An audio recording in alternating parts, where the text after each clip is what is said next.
Hello, everyone. Welcome back to the Unleashing Potentials podcast. Today's special guest is from the States, and her name is Rosirma. Did I say that right? Yes, ma'am. You got it. Yay. Welcome to the show. I'm so excited to have you. Can Thank you you. tell, you're welcome. Can you tell our listeners where you're tuning in from? I'm originally from Brooklyn, New York, but I live currently in Atlanta, Georgia. Oh, nice. What is the weather like there? I ask everyone that question, probably. It's different answers, though. Yes, well, currently it is officially fall. The sun has left the building and the clouds are out. It's chilly outside right now, Mm. but Georgia is, to me, so Mhm. in the sense of 1 minute it's 60s, which I believe it's right now, and then tomorrow will be 80.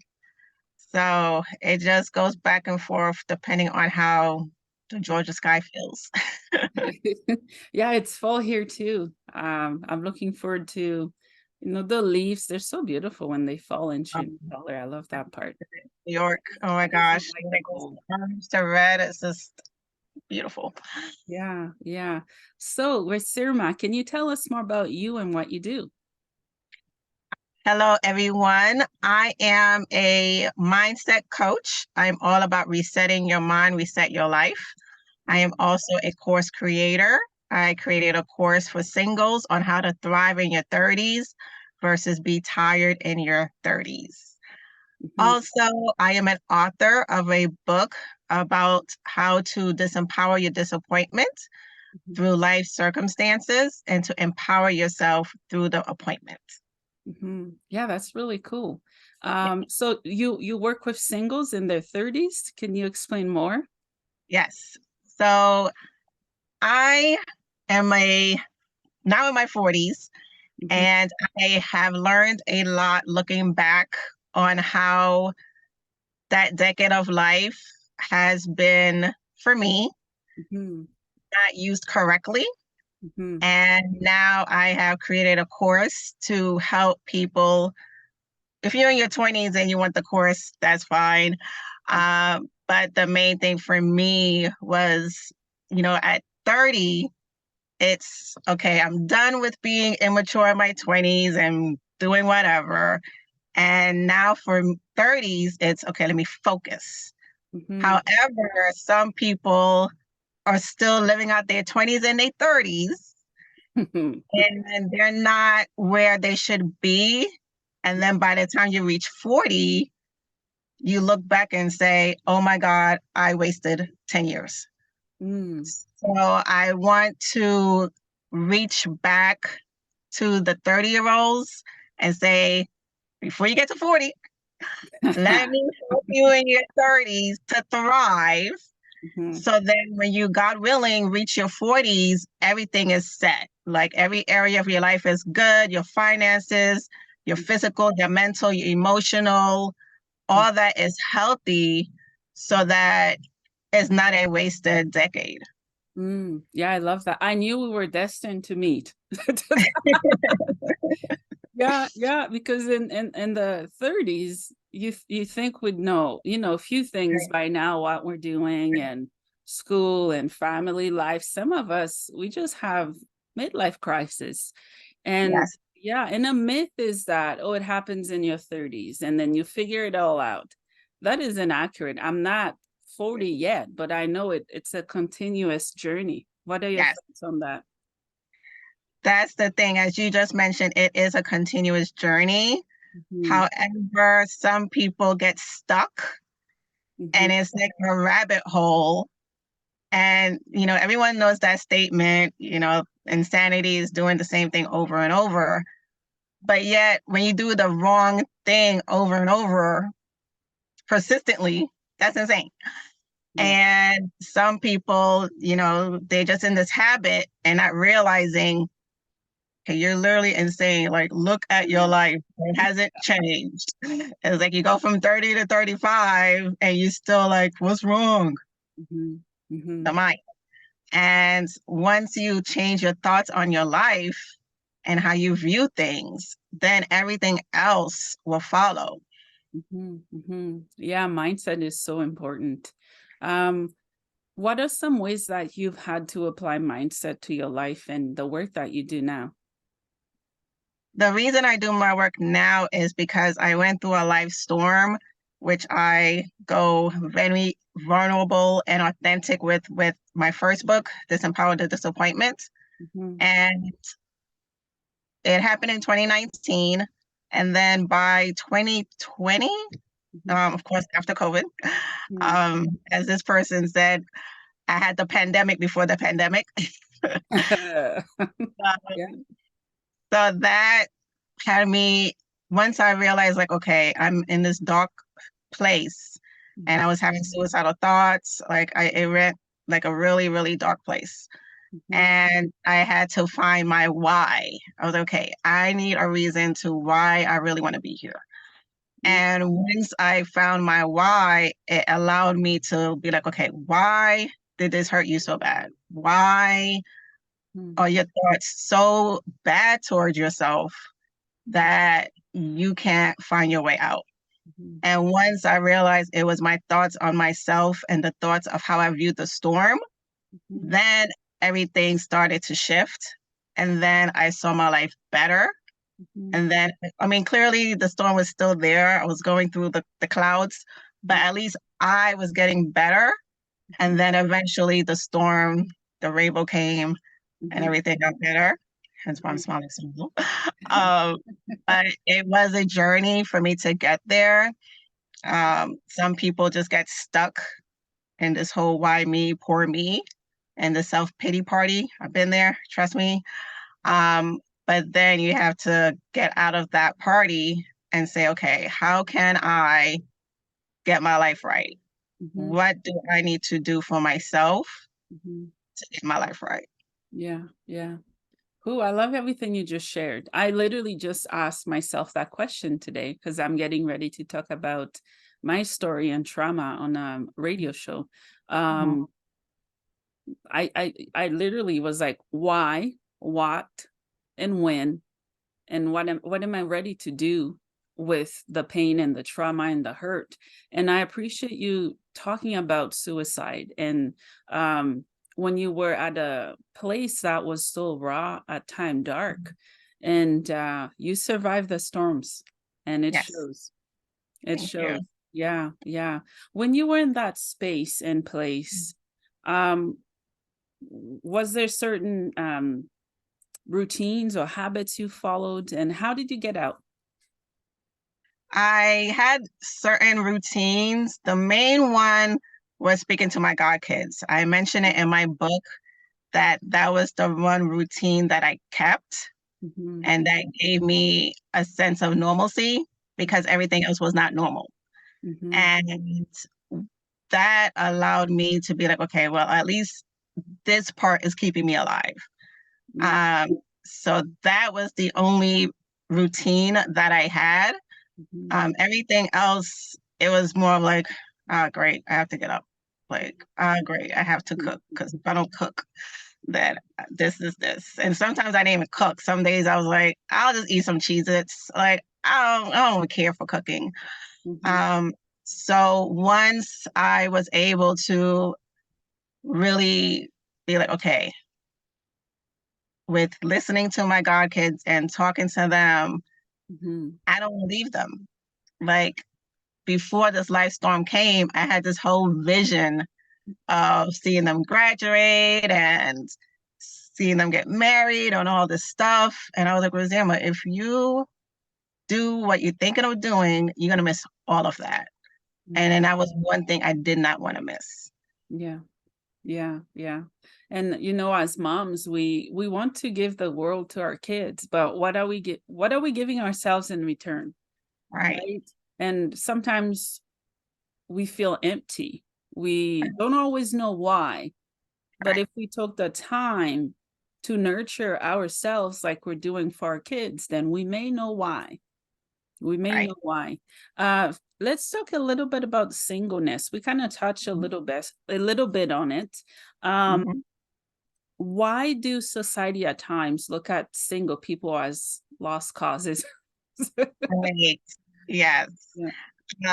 So I believe singles get a bad rap is because when you look at a single person as one person, Mhm, and they're looked at as the selfish group, like they don't have any responsibilities. mhm, And if you're married, you're cool because you have a husband to take care of or a wife to take care of, you have kids. mhm. And that's wrong because to me, I've met a lot of married people who still act single, but that's another conversation. So that's one. Two, you know, I mean, now the media is all about single life, independent, this is this. Mhm, But for many church people, Christians in the church, there's a lot of, support for marriage and marriage groups. And for mhm. me, when I went to singles groups, it was either you were single and divorced Huh, or you were like 18-year-old single. And I was like, okay, where's the middle ground of the 20s and 30s who haven't got married yet? Like, where are they? yeah. And there's not support for that because many young Christians feel like, oh, well, I don't want to be in the church saying I'm single Mhm, because that means I can't club and have sex and do all the stuff that, is not allowed mhm, as a Christian. mhm, So for me, that's why singles get this bad rap. If we were honest with ourselves and be like, you know what? I'm Christian, but I still club. mhm, I'm Christian and I still have sex, but I'm going to talk to God about it because it's between me and God, and I need to just mhm, take care of that sin with Him and not be banished from church or banished from everybody else because mhm. this is my struggle. Yeah, yeah. So to me, that's why singles have this bad rap Mhm, of all the stuff that we go through, and it's celebrated in the real world. But if you're a Christian, like for me, example, like in my 20s, it was very hard being a Christian person and still club. Eventually I stopped clubbing. But I just like love dancing. This is this. And I was like my only outlet. But when you have back then, as I said, because now it's celebrated to be single. It's like the yeah. thing. Um, but it's pushed upon like be married, be married, be married, like have those kids and this, and marriage is the best thing in life. And I'm like, you were single one time. Like we are all born single, everybody. Mhm, And that's why many married people are getting divorced because they did not enjoy their singleness. They mm, rushed out of singleness and got married, and then now they want their singleness back while they're married. It don't work that way, boo. yeah. So that's why I want to share with singles to thrive now in that season and share about, loving yourself and dating yourself. Because when you get married, you're interdependent. However, there's still two separate people. Mhm. Like sometimes he wants to go and be like, y'all want to hang with my boys. You gotta be okay with that. And then if she's like, hey, I want to hang with my girls, he has to be okay with that, because we need that. So we could come back and be like, yo, let me share the story with you. Like we need that. But unfortunately, is all this rush in your singleness Mhm. and you just missed all this stuff. Like take care of your, as I said, your finances, your health, all this stuff, and then you get into the next season and Yeah, then you mad. yeah, yeah, yeah, yeah. You mean business. You've nailed some very, very good key points that so many of us struggle with religion, with church. I can relate to what you shared because I'm like, where do I fit in? Like where's the in between? What's happening? Because in a way, singles or somehow they feel excluded, Right. which is the opposite of what the church is teaching is to include, invite, and help Right. everybody.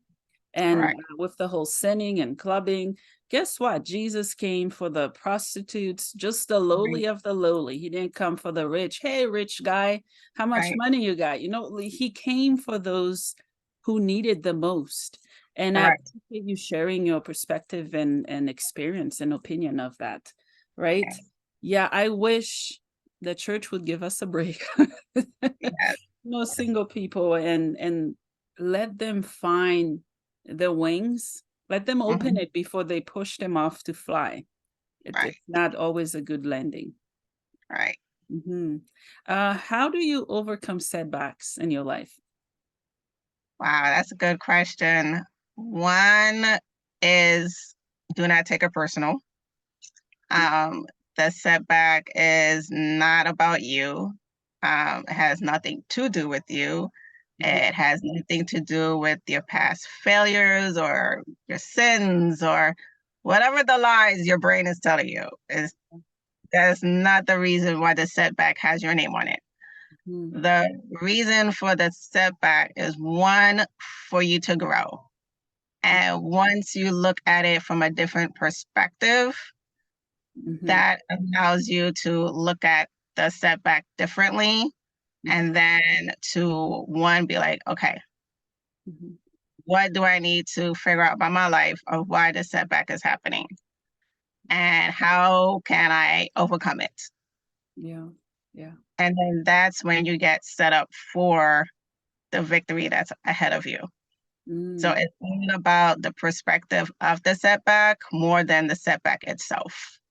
And to find trusted friends, um, and just know that they won't be there for you when you want them, but they'll be there for you when you need them. And to be okay with that. mm, And if you do believe in Jesus, to call him every second of the minute of the hour of the day. mm, Um, because to me, that's the only person who was there the whole time. And I'm a journaling person, and that's why I created journals. I created like 7 of them already. oh, nice. So I'm all about writing my thoughts down to get them out of my head. So Mhm, I totally believe during setbacks to just write them out. You can even record them out, just put mm. a mic on and just talk it out. Scream, like I did that a lot.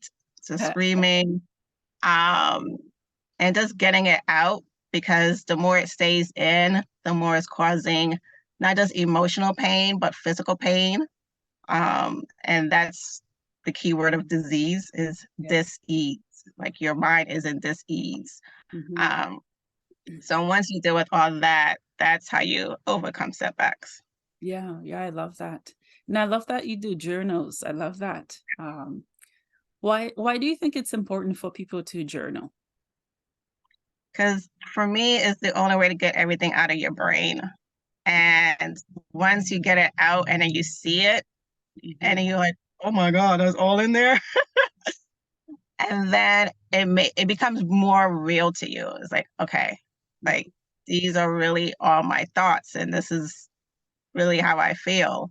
mhm, And then you own them. Like it's not just this figment of your imagination. Like these thoughts just came out of nowhere. Like, no, they're really inside of you. And then once you get it out, and then, maybe 20 minutes later, read it, or even while you're writing it. mhm. 'Cause I believe yesterday I was journaling and I wrote something. I was like, oh my gosh, that was in your head. And it just helps for you to just have that self-compassion for yourself and be like, okay, this is where I am. Mhm. And be kind to yourself, because if your friend came to you with your thoughts, you'll be like, oh, you got, okay, we're gonna get through this together, Mhm. this is this. Mhm. But we don't extend that to ourselves. We're just like, yeah, why you have these thoughts? What's your, Yeah. and it's like we have to be like, I am my own self's best friend now. Like I am no longer my worst enemy. Mm. And we just have to extend the self-compassion and the self-kindness to ourselves. Yeah, yeah, I love that. And when it comes to setbacks, sometimes people may think, just because I have an obstacle, that means I'm a failure. I'm not good enough. I shouldn't continue. I think setbacks, they should be seen as pauses, right? Right. Just like someone wouldn't walk for 5 hours without resting, eating. I see it the same way Mhm. in life. It's gonna continue. It's a journey, but it's Right. knowing when to pause, when to stop, or how to do it. And while we're in the pausing moments in life, how we talk about ourselves or the experience, I think it says quite a bit about us as a whole. Right. How many books do you have?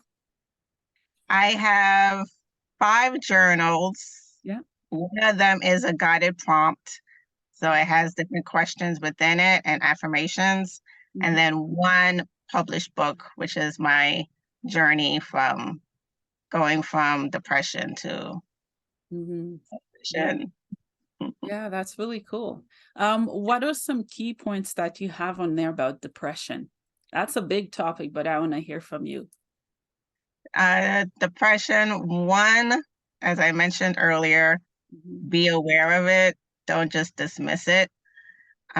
Number 2, yes, it is genetic for some people. mhm, Um, However, it is still something that you are going through, so you have to be aware of you having it. mhm. And there's a difference between sadness and depression. Like, it's okay to get sad. It is not okay to get depressed because once you get depressed, your whole chemicals in your brain shifts. Mm, And it only, as I said, starts messing with your body. mm, Um, but you still need to be aware that you're depressed and then seek help. mhm. Um, it is true about, for example, they say in Seattle, it's the most depressed people, but it's because there's not much sunlight. Uh, So it's very important to, go to your doctor if you feel depressed and check your vitamin D level because it could be that you just have low vitamin D level and that's why you're depressed. Sometimes depression is not in the sense of you are going through something, is more of either your thought process or your vitamin D level is low. mhm. So it's important. I'm a physician associate, so this is why I know all this stuff. So that's why it's very important for you to check with your body and to go to the doctor to make sure that your levels in your body are okay. Yeah, yeah. Thank you for sharing. And I think with depression, it's such a delicate topic for everybody, and it means something different for everybody. But I love that you mentioned there's a difference between being sad and depression. Would you say that sadness is a path that leads to depression and suicide and all Yeah, those? Yeah. Okay. yeah. Okay. Because Uh, it's just the beginning part, yeah. because you first get sad, and then when you keep dwelling, dwelling, dwelling on the sadness, Mhm. then it leads to depression. And Yeah. then when you keep in the depression, it leads to despair. Um, and then when you have the despair, that's when it goes to the suicidal thoughts. So it's like different stages to it. Yeah, yeah, I agree. I've experienced all of those. I'm no saint, right? And the thing that I wish society would do is to give people a break and allow them to express themselves. Right, Listen. I think listening and speaking, yes, they're similar, but there are differences between them. right, Someone who's hurting, when they're speaking, they will pick up and they'll know when someone is actually hearing them, not right, on a soul level. right, It's going to be based on how they respond and many other aspects as well. right. um what are some tools that you use to come out of depression? One is music. Ooh, I love Music, music. yes, Yeah. music does it every time. It just takes you out of your mind. Mhm. The second one, actually, the first one I already mentioned, journaling. Yeah. Uh, and then also be volunteering. I was raised to volunteer. And one of the things I did to help me was to volunteer, because it allowed me to realize, Rosirma, there's people very much worse off than you. Mm, And when I was able to help them, it helped me. yeah. And it helped me to get out my self-pity box, self-pity box, Mhm. and to just be like, you know what? I can help someone out, even when my life is not the way I want it to be. Mhm. And at least I can help someone, and then that helps me. Because when you help someone, it actually releases a hormone in your brain that gives you a excitement. Yeah. So not to just keep yourself isolated, because that's what makes the depression worse, is Mm, when you isolate yourself. yeah. So it's very important to, if you don't have friends to speak to, at least volunteer to be around others. Yeah. Yeah. And it's hard. All right. I'll speak from my experience. When I hurt, I don't care about people in a way. I know you'll know what I mean. Like I'm hurting so much. There's no one that can hear, that can listen. And that's when I'm deep, deep down and I can't see light or find my way. And I know I'm not alone, right? Right, And it's important to stay hopeful. It's hard right, to stay hopeful, but it's something we have to force ourselves to do. Like right, eating, drinking water, making sure we get enough sleep. I think all of that applies to our physical and right, spiritual and soul wellness as well. right. Mhm. Talk to me a little bit about finances. Yes. So that would be something I'll be teaching in the singles class. Um, Ooh, that's so yes, cool. yes.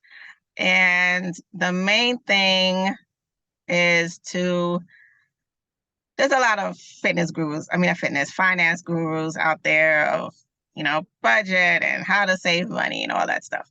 Mhm. Some of them are right, some of them are wrong. Yeah. I'm speaking for myself. Mm, I honestly believe that a person should save 1 year of emergency funds, not 6 months. They mhm, say the average person has less than $1,000 in their savings account. mm, Uh, and for me, my life storm lasted 8 months, over 8 months. mm, So if I was saving for 6 months, I would have been screwed. mm, So one, save for emergency funds. mhm, But two, the emergency fund does not encompass everything. mhm. It's only your four main things, which Dave Ramsey says on his stuff, which he's absolutely right. Yeah, It's your house, your car, your utilities, and your food. yeah. Yeah, and that's it. It Mhm. does not cover your hair, does not cover Wow. your clothes, it does not cover your travel, Mm, out with the girls, out with your boys. It doesn't cover all that. mhm. Just those four things. Yeah. So I say that to say that's one thing right there. Mhm. You need another savings for everything else. Yeah. Because if you go into that emergency fund for your hair and clothes, you're going to be broke quick. And for Yeah. me, I had to get my hair done myself. I was like, love Mm, your hairstylist, but I mhm, don't have any money. mhm. I'm going to have to just do this myself. Yeah. And I did. Mhm, So you have to do what needs to be done and make sacrifices for mhm. the life that you want. Yeah, yeah, yeah, I agree. I love Dave Ramsey's stuff. He's amazing and he knows what he's talking about. And I Yes, find that the people who have stories that are that powerful, they've lived them. And I want to right. hear from people who have gone through some pretty cool shit and they're making the best of it. Oh, yeah. Yeah, finance is such a massive topic Yes. because it can involve financial abuse between parents, kids, spouse. But when someone's single, they still Mhm. somehow struggle with their finance. Then Right. there are issues to look at a little bit deeper because it's not someone who has access to their accounts and taking stuff out to do things and whatnot. Right. Um, what are some key steps or points that you would say someone need to have? Let's talk about a single person first, to build financial wellness, if that makes sense. Mhm. First, have an understanding of money. Many people don't realize, in the end of the day, your understanding of money came from your parents. Mm, So mhm, if you always heard from your parents or you saw them struggling and going, as they say, Friday paid, Monday broke, mhm, then you have this mindset of money straight off the gate. mm, If you saw your mom always saving, saving, saving, mhm. and you think that's quote unquote okay, and it is okay to save, Yeah. but her mentality was scarcity mindset. It was an abundance mindset. So Mm, you were taking on this way of doing money, yeah. not realizing you're following a wrong pattern. Mhm, mhm. So it's the understanding of why. Yeah. Once you understand the why, you'll be able to go to the next to break it to get to how can I fix it. Yeah, yeah, absolutely. Um, Boy, can I relate to what you said because I'm in Haiti, most people, it's poor. And Mhm, I grew up on both sides and mhm, also in the middle. So I have experience to talk about it all. Watching my mom struggle.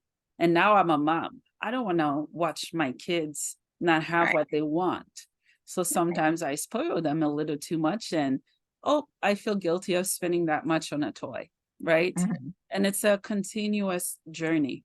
Um, right, as parents, how can we educate our kids about money without putting our past into the mhm. lessons that we're trying to teach them? Because not every past experience is good. And some of us bring all that crap back to the little kids or adults we're teaching about money. Right. I would share this funny story because, and it's funny you said that because my goddaughter's been on my mind this whole day. So I took her and her brother out, who's my godson, Mhm. and it was time to purchase the item. Took my credit card out, Yeah. purchased it, and then she was like, "Oh, buy this for me too," and I was like, no, this is it." And she's like, "Just take the card out," and I was like, Uh, then from that moment, I said, okay, let me teach this girl that my money is not on this card. I have to pay this back. mm, And so it's different. So I say all this to say there's different ways to show them. You mhm, know, when you at the grocery store and be like, okay, mhm. see, this is why I could only buy this because this is all I have. When Yeah. you're balancing your checkbook, I don't know if people still do that, but I do. Uh, Um, you have the child sit with you and be like, okay, this is the mhm, money I have now. This is all that I spent, and this is what's remaining. And this is why I can only do this because this is what's left. When you show them the bills, when you show them the credit card statement and have them understand it, mhm. then it's like, oh, okay. Because it's either you or the real world. Like that's the only way. Some schools are teaching it. Mhm. But it's not a universal thing in schools yet for financial literacy. Yeah. So it has to be taught by the different moments that you have with them Yeah. to understand why and how money is. Yeah. Yeah. I used to call them magic cards. Magical cards that haunts you later. Yeah, yeah. So where can my listeners find you and support your work? Yes. I am on Amazon for my books, Rosirma Corney. You can also go to my website, road, the number 2, resilient. So road2resilient.com. You could also find my courses there, which will be starting in October for thriving singles. Mhm. And I also have a coaching business, which I teach about mindset. All the information is there on Linktree / the resilient life. You can find me there as well. I'm on YouTube under Rosi Resilient. I talk about mindset.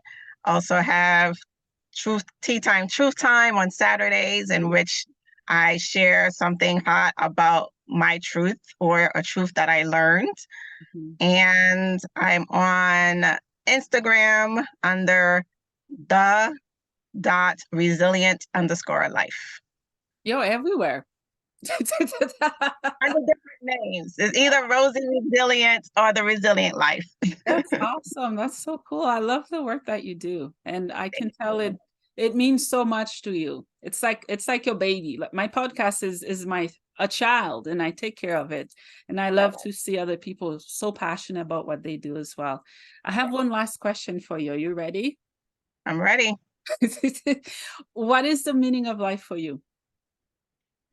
The meaning of life for me is when I have inner joy, and for me to say, "Hey, Rosirma, you did good today," and for me to, even if things are not going my way, that I know that as long as I have peace, that's life for me. Oh, I love that. Well, Rosirma. Rosirma. Rosirma? There you go. Yes, Rosirma, thank you so much for being on the podcast. Any time to share anything else you'd like and things that you're working on. Well, first I want to say I'm Haitian also. Hey, hey, hey. Hey! And I am writing my second book now. And I'm writing a book for the course also. So I have to out. And I'm writing a devotional from my first book, Disempower the Disappointment, which is available on Amazon. Nice. And as I said, the course starting in October. Mid-October. Now you really have to come back. So we need to talk about you growing up in Haiti or being in Haiti and everything else in between. Yes. Sounds good. Yeah. Thank you so much for your time. No problem.